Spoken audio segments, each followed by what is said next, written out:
Bonjour et bienvenue pour cette nouvelle vidéo. Alors aujourd'hui, comme vous pouvez le constater, pas de méditation guidée, pas de guidance énergétique, mais peut-être l'occasion pour vous de mettre un visage sur une voix, même si j'ai déjà fait des vidéos face caméra sur cette chaîne il y a longtemps que je n'en ai pas fait.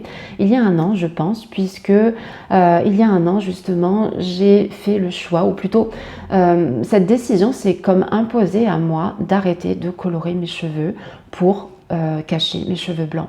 Je l'avais partagé ici, je vous inviterai peut-être à regarder cette vidéo après celle-ci, parce que j'étais arrivée à un stade de mon évolution où je ne pouvais plus continuer de m'imposer cette routine qui était devenue très lourde, qui était devenue une contrainte chaque 15 jours, chaque 3 semaines de teindre mes cheveux, de refaire mes racines pour cacher mes cheveux blancs qui, comme vous pouvez le constater, sont très présents. J'ai hésité pendant longtemps parce que, bien évidemment, il y avait la peur du jugement, la peur du regard des autres, la peur de paraître vieille. Et puis, je me suis dit, je ne peux pas être sur ce chemin-là de reconnexion à soi, d'authenticité, d'incarnation de qui je suis et continuer de me cacher derrière tout ça finalement. Parce que s'il n'y a absolument rien de mal, entre guillemets, à teindre ses cheveux, à colorer ses cheveux en blond, en roux, peu importe la couleur, parce qu'on a envie de le faire. Je pense qu'à partir du moment où ça devient une contrainte, comme c'était le cas pour moi, juste pour bien répondre à peut-être des conditionnements sociétaux ou pour pallier à une peur du jugement, du rejet ou autre, eh bien, on n'est plus en accord avec soi-même. Et pour moi, ça n'allait pas avec ce que je transmets ici et avec le chemin sur lequel je suis depuis toutes ces années, qui est de me reconnecter avec moi-même et d'être pleinement moi-même, aussi bien sur le plan de l'être humain, hein, de la femme que je suis et de ce que je suis venue apporter dans ce monde, que sur le plan de l'âme, et d'être 100% moi-même, libre de tous ces masques, de tous ces jugements, de toutes ces couches que j'ai passé toutes ces années à enlever pour être là aujourd'hui. Et cette année, finalement, a été en quelque sorte le couronnement de toutes ces années de quête intérieure, de transformation, de guérison, de libération, pour finalement aujourd'hui pouvoir me présenter à vous telle que je suis, hein, avec mes cheveux tels qu'ils sont, et libre finalement, parce que pour moi c'est le plus important, ça a été la quête de toute ma vie jusqu'à maintenant, d'être libre. Et la plus grande liberté qu'il soit, ça n'est pas d'être libre financièrement, ça n'est pas de pouvoir faire ce qu'on veut, comme on veut, même si c'est très important, mais c'est d'être soi-même. On peut être libre sur le plan extérieur, sur le plan matériel, sur le plan de la gestion de notre emploi du temps. Tant qu'on n'est pas libre à l'intérieur, ça ne sert à rien.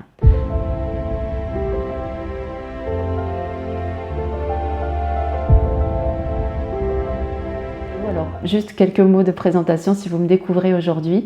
Je m'appelle Véronique Rose et j'agis en tant que guérisseuse, accompagnante spirituelle. Je suis là pour accompagner les femmes essentiellement sur ce chemin de reconnexion à soi, de transformation intérieure, de révélation et d'incarnation de qui vous êtes vraiment, de cette femme essentielle que vous êtes depuis toujours, depuis votre premier jour sur cette terre, et que vous êtes venu incarner. Mais je ne sais pas si c'est la société qui nous impose ou si c'est nous-mêmes finalement qui très tôt essayons d'être acceptés. C'est normal, c'est humain, hein, ce besoin d'être aimé, d'être accepté, c'est ce besoin vital d'appartenance, mais dans lequel on s'enferme très rapidement eh bien pour rentrer dans le moule, pour rentrer dans le cadre, et d'autant plus quand on est sur ce chemin finalement depuis le début, même si on l'ignore, sur ce chemin de retour à soi, de réunion avec soi-même, hein. On se rend compte très très tôt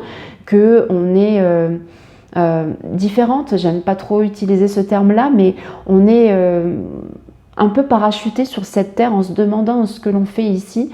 et on se sent dès le départ, ou on se met soi-même très vite à l'écart des autres, et c'est un peu comme ça que j'ai fonctionné, et je me suis cachée pendant des années.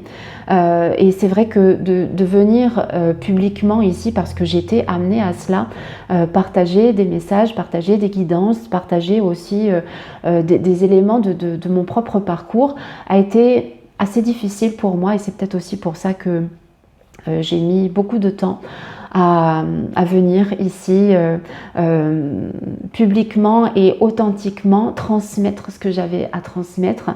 J'ai beaucoup jugé effectivement ce que j'avais, ce qui voulait passer à travers moi, par peur d'être jugée comme perchée, folle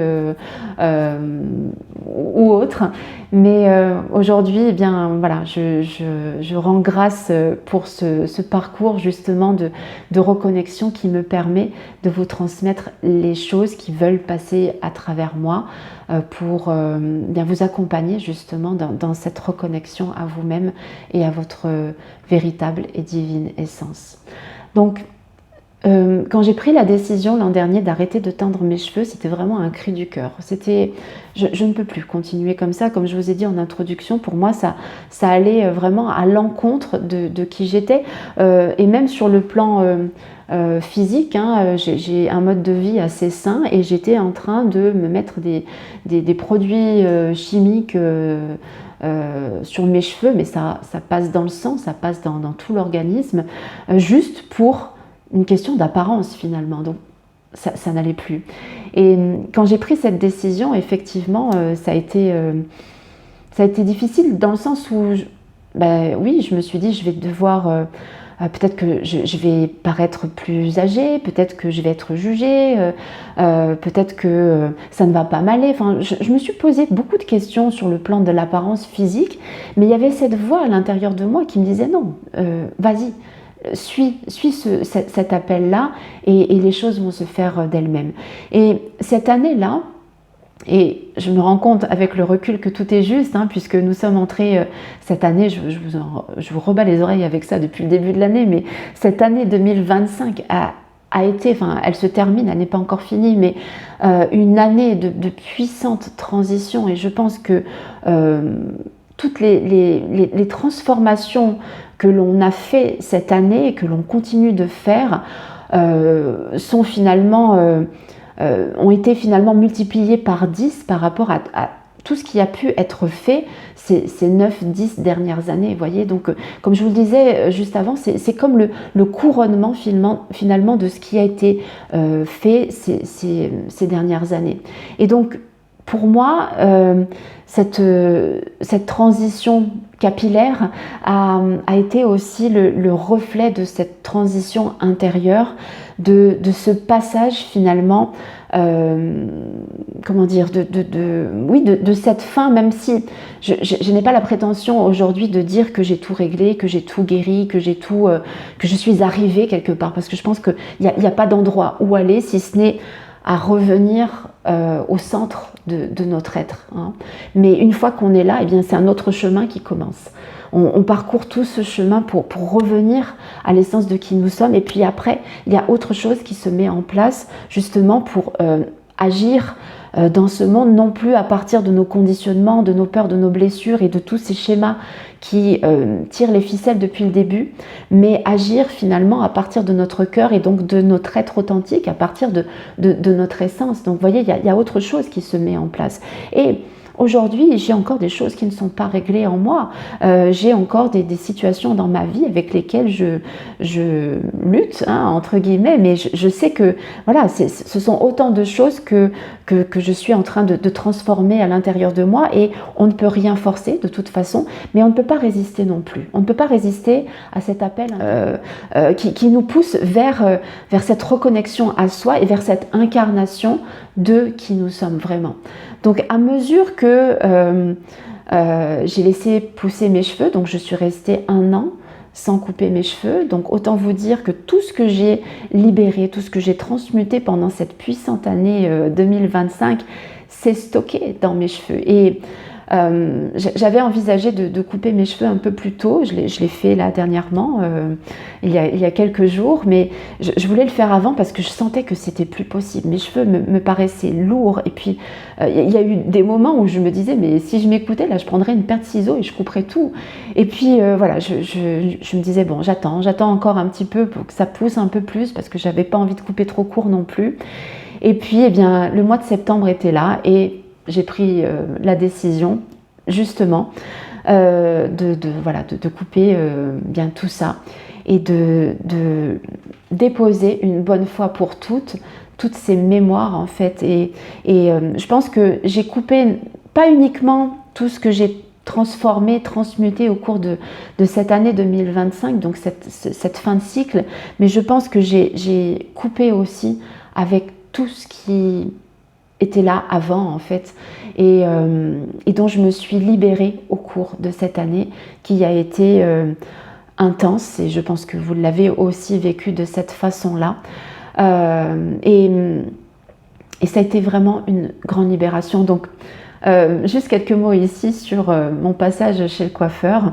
Je suis arrivée avec voilà, mes cheveux attachés, et quand j'ai détaché mes cheveux pour les couper, j'ai vu le coiffeur qui avait quand même des doutes un petit peu quand je lui ai dit que je voulais pas les couper trop courts, et il me dit oui, mais peut-être qu'il faut les couper un peu plus courts pour pas que ça vieillisse trop, enfin on va voir, etc. Je voyais que il y avait des doutes, parce que lui aussi finalement, alors je ne sais pas si il a souvent des clientes, je pense qu'il a plus de clientes qui viennent teindre leurs cheveux plutôt que d'autres qui arrêtent de les teindre, mais je voyais aussi dans ces doutes, eh bien, ces conditionnements justement, eh bien, quand on garde ses cheveux blancs, ça vieillit.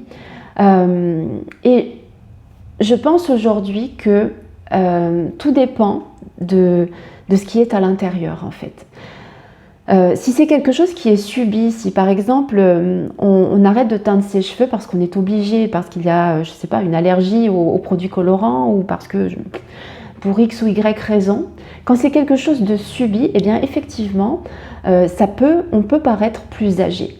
Mais quand c'est un choix, comme ça a été mon cas, je pense que c'est l'effet contraire qui peut avoir lieu, et c'est ce que m'a dit le coiffeur quand il a eu terminé.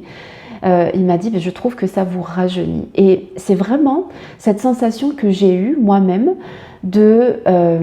non pas de me sentir plus jeune parce que je ne me sens pas vieille, mais de me sentir moi-même. Je vais avoir 50 ans dans quelques mois, donc je ne peux pas vouloir paraître 20 ans ou 30 ans. Je le sens dans mon corps aussi, hein, que même physiquement, je ne peux plus faire ce que je faisais il y a quelques années. J'étais très sportive, et je vois que mon corps aujourd'hui n'a plus envie de faire des footings tous les 2 jours, de faire des activités physiques intenses, mais il avait envie de plus de douceur. Et c'est cette douceur que je me suis apportée, et que je me suis aussi autorisée pour avoir été très dure et très exigeante avec moi-même. Et c'est aussi la raison pour laquelle je ne faisais plus de vidéos, parce que je me disais qu'il fallait que ce soit comme ci et comme ça. J'étais assez rigide finalement. Et eh bien, la continuité de ce cheminement intérieur, et de reconnexion avec moi-même, et d'acceptation aussi à 100% de qui je suis sous toutes mes facettes, eh bien, m'a permis justement de faire cette transition à la fois capillaire, mais ce changement d'apparence qui correspond aussi à un changement identitaire. Hein.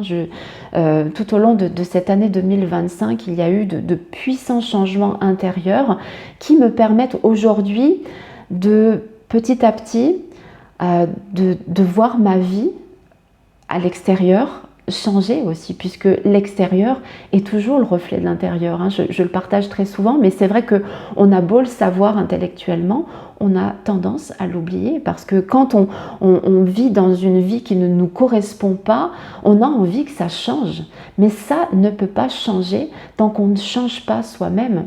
Donc il a fallu effectivement que j'aille creuser très très très très loin cette année. Hein. J'ai été amenée dans des moments qui ont été intenses, qui ont été très difficiles, mais je m'étais engagée vis-à-vis de moi-même à me libérer une bonne fois pour toutes de tous ce qui m'empêchait de vivre la vie qui m'appelle, la vie à laquelle j'aspire depuis toujours.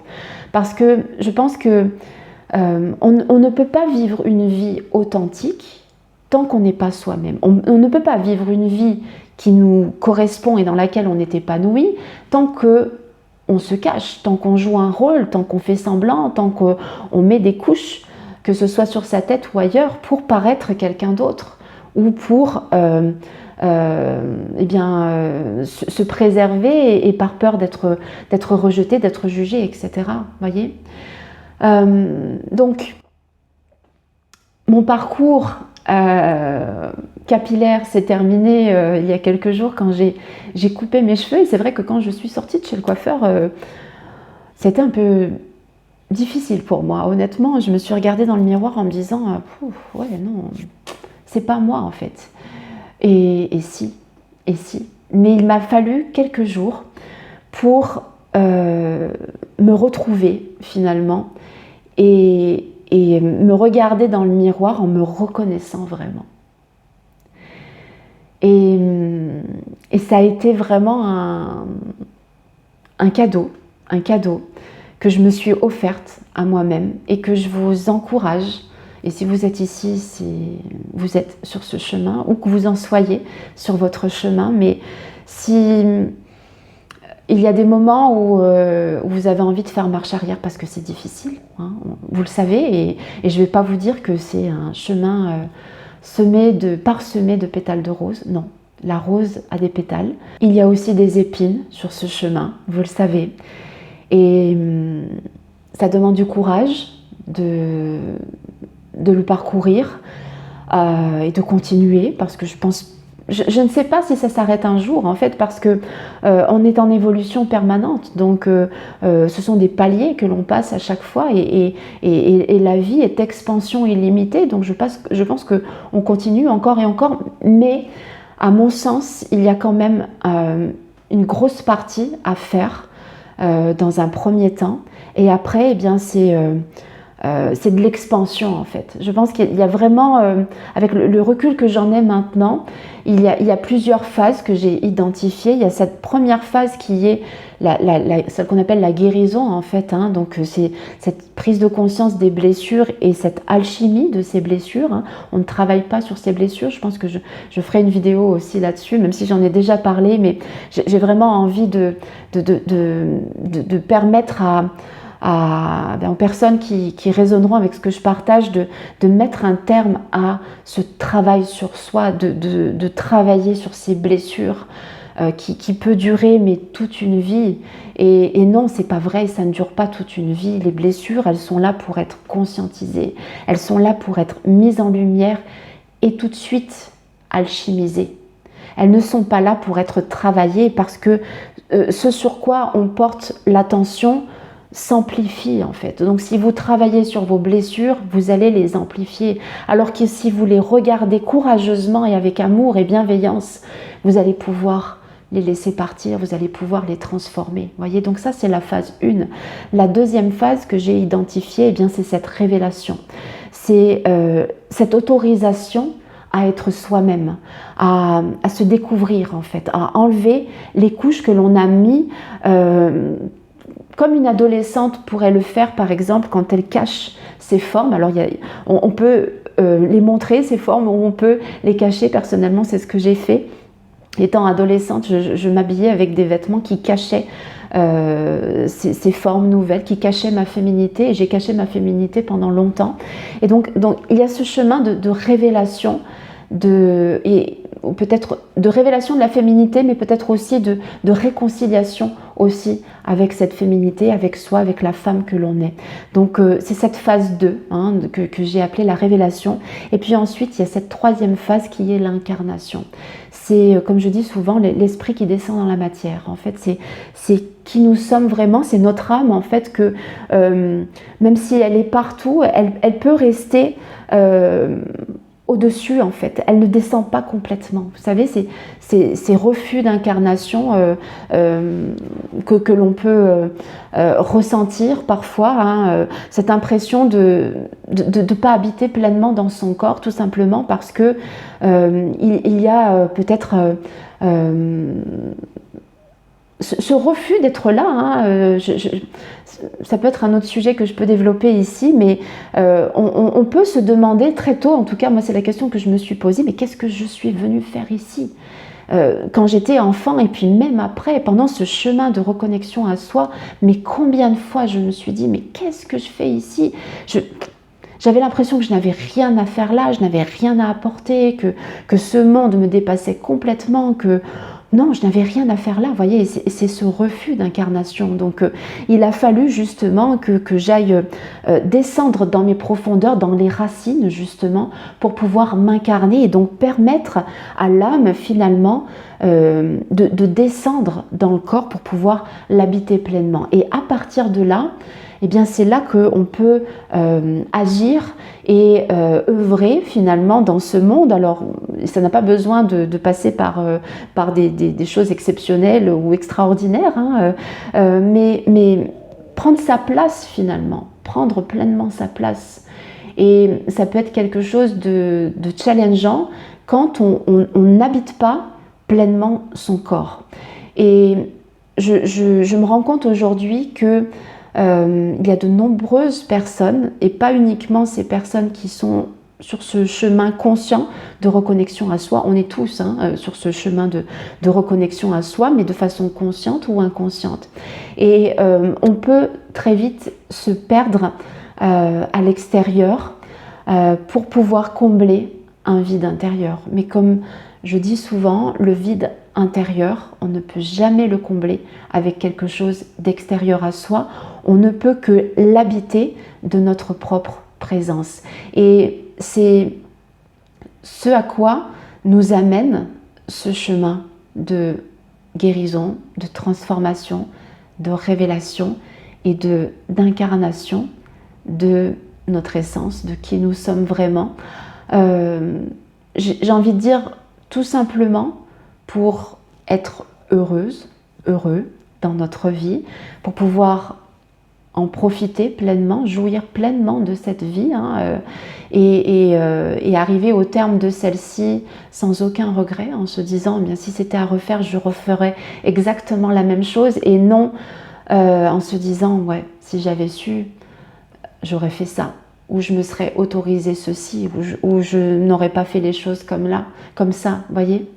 Donc c'est vraiment cela en fait que j'avais envie de partager aujourd'hui à travers cette expérience capillaire et ce qu'elle m'a permis finalement. Ça a été vraiment un grand soutien pour moi. Ça a été challengeant aussi, mais ça m'a permis de faire cette transition finalement. Et je me suis fait la réflexion ici. Bon, vous savez que certaines personnes se rasent la tête même, justement, quand elles avancent sur ce chemin, justement, pour enlever tout ce qui pourrait stagner dans les cheveux. Hein. Les cheveux contiennent vraiment beaucoup d'énergie. Et c'est la raison pour laquelle je pense beaucoup de personnes, et les moines tibétains notamment, se rasent la tête, peut-être pour connecter plus facilement avec le divin.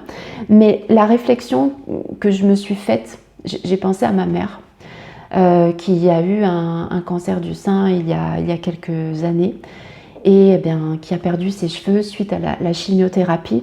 Et cette épreuve, cette maladie, elle l'a eue à un moment de sa vie où elle était à un tournant. Hein. C'est le moment où je suis partie de chez elle, et elle a perdu mon grand-père est décédé aussi en même temps, donc elle n'avait plus ses parents.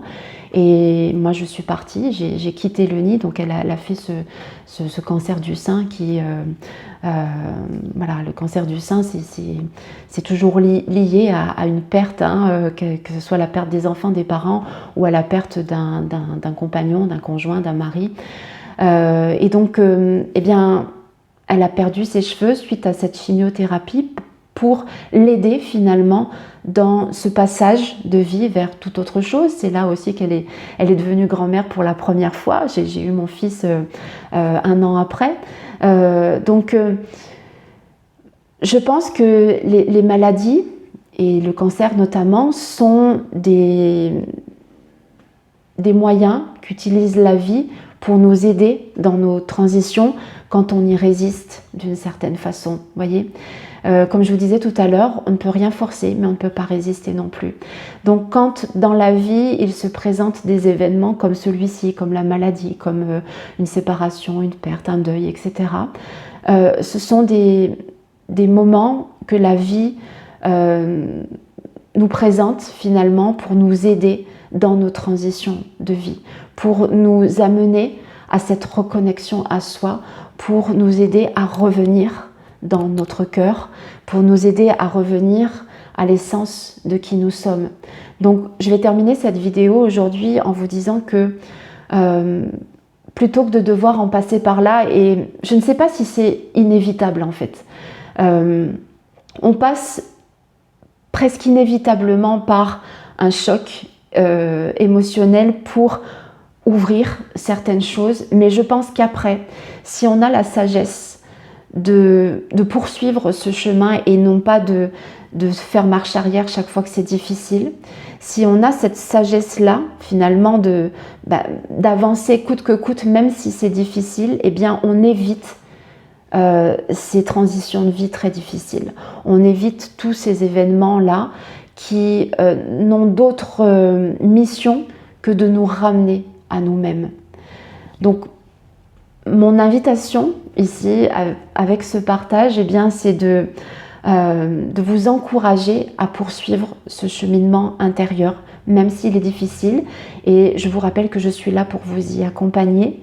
On entre là, avec ce mois de septembre, dans un passage important, qui est celui de l'automne et de l'hiver, pour renaître au printemps vers eh bien, une nouvelle version, parce que je pense que c'est comme des versions que l'on télécharge, comme un ordinateur qui télécharge de nouvelles versions. On continue encore et encore et encore. Donc malgré tout ce que vous avez pu transformer eh bien, au cours de cette année 2025, je suis au regret de vous dire que vous allez continuer au cours de cet automne et de cet hiver. Alors ça sera peut-être plus facile, je ne sais pas, mais ça va continuer de se faire. Donc mon invitation ici, c'est de regarder peut-être en dessous de cette vidéo comment je peux vous accompagner sur votre chemin, où que vous en soyez au tout début, ou que vous en soyez à un stade plus avancé. Je vous mets en dessous de la vidéo les différentes propositions que je mets à votre service pour vous accompagner sur ce chemin de guérison, de reconnexion, de révélation et d'incarnation de cette femme essentielle que vous êtes depuis le début, et que vous êtes amenée à mettre en lumière et à incarner pleinement pour votre plus grand bien et pour le plus grand bien de toutes les personnes que vous allez toucher dans ce monde. Merci de votre présence, merci de votre écoute, et je vous retrouve très bientôt pour une prochaine guidance. La prochaine, ce sera celle de la nouvelle lune qui arrive la semaine prochaine, et puis de nouvelles méditations, et puis pourquoi pas de nouveaux partages comme celui-ci. Je vais voir ce qui se présente à moi. Dans tous les cas, merci de votre écoute. Je vous invite à vous abonner à la chaîne si cela n'est pas déjà fait, à soutenir cette chaîne par vos likes, par vos partages, par vos commentaires, pour que je puisse vous en partager encore plus, et surtout pour que ces partages puissent toucher un plus grand nombre de personnes, parce que c'est pour ça que je suis là. Je vous embrasse et puis je vous dis à très bientôt.